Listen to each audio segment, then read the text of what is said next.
If you followed this channel for a while, you know that I love talking about city skylines. But in this video, we're not ranking skylines or even skyscrapers. Instead, we're ranking individual towers that help define some of the continent's greatest skylines. Although height and notoriety are factors in this ranking, the most heavily weighted consideration for me will simply be the appearance of the tower. As a disclaimer, I will only be including towers in the strictest sense of the word, with one notable exception. With that being said, some of the types of buildings or structures that I will not be including in this ranking are skyscrapers, monuments, or bridges. I think those would all make for interesting future videos, but I wanted to keep this one focused on towers in the traditional sense. There aren't a lot of towers on the continent that fit that criteria, so I'll be keeping this list to 9. With that out of the way, let's get into it. Starting off our list at number 9 is the Sphere in Knoxville, Tennessee. It's the shortest tower on this list, and by a pretty wide margin at only 266 feet or 81 meters tall.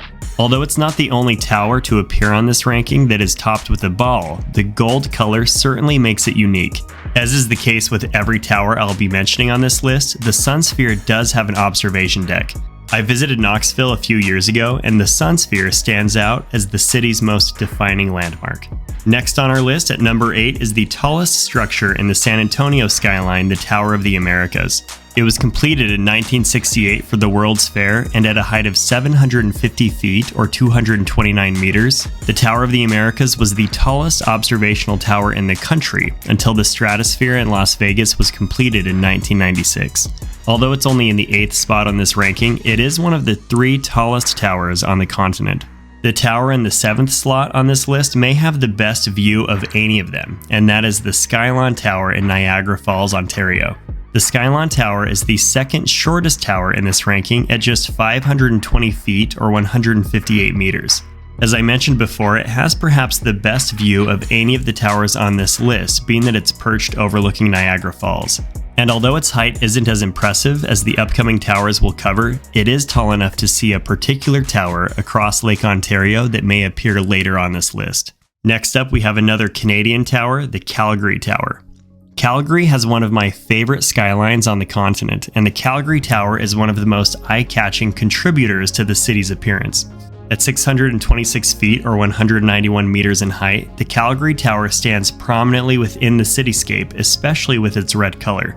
It was also built in 1968 and was one of the founding members of the World Federation of Great Towers. Next up in the 5th slot on this ranking is Dallas's iconic Reunion Tower. The Reunion Tower is 561 feet or 171 meters tall and is topped with a geodesic dome at the top. For this reason, it's sometimes referred to as the ball. One of the unique aspects of the Reunion Tower are the lights at the top, which can be programmed to display various light shows. I'd mentioned earlier that one of these towers isn't a traditional tower in quite the same way as the others, and that is the Montreal Tower. The major thing that makes the tower unique is that it leans out at a 45-degree angle. The Montreal Tower is 541 feet or 165 meters in height, which makes it the tallest inclined tower in the world. The world's most famous leaning tower, the Leaning Tower of Pisa, only leans at a 4-degree tilt and is 185 feet or 56 meters tall.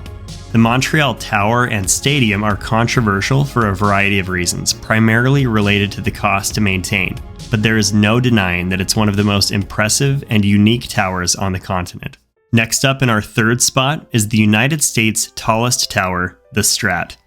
Formerly known as the Stratosphere, the Strat is arguably still the most defining structure in the Las Vegas cityscape, which is full of unique and over-the-top buildings and structures. It towers over Las Vegas at a height of 1,149 feet or 350 meters. It's also the newest tower of any on this ranking, having only been completed in 1996. One of the things that makes the tower unique are the thrill rides at the top, which is fitting for a tower in the entertainment capital of the world. My second favorite tower on the continent is the OG Tower, Seattle Space Needle. Although it's the oldest tower on this list, having been constructed in 1962, I think it holds up as the most visually beautiful of the towers that I've mentioned. It was built for the 1962 World's Fair, and at the time of its completion, it was the tallest structure west of the Mississippi River, at 605 feet or 184 meters in height. Among other things, the Space Needle helped pioneer trends such as the revolving restaurant concept, which is a feature of many of the towers on this list. The Space Needle now has a revolving lounge with a glass floor, which makes it the only structure in the world with a rotating glass floor. Having lived in Seattle for a couple of years while growing up, I may be a little biased, but I just love the look of this tower. And I know this will be a surprise to no one, but the continent's greatest tower is the CN Tower in Toronto.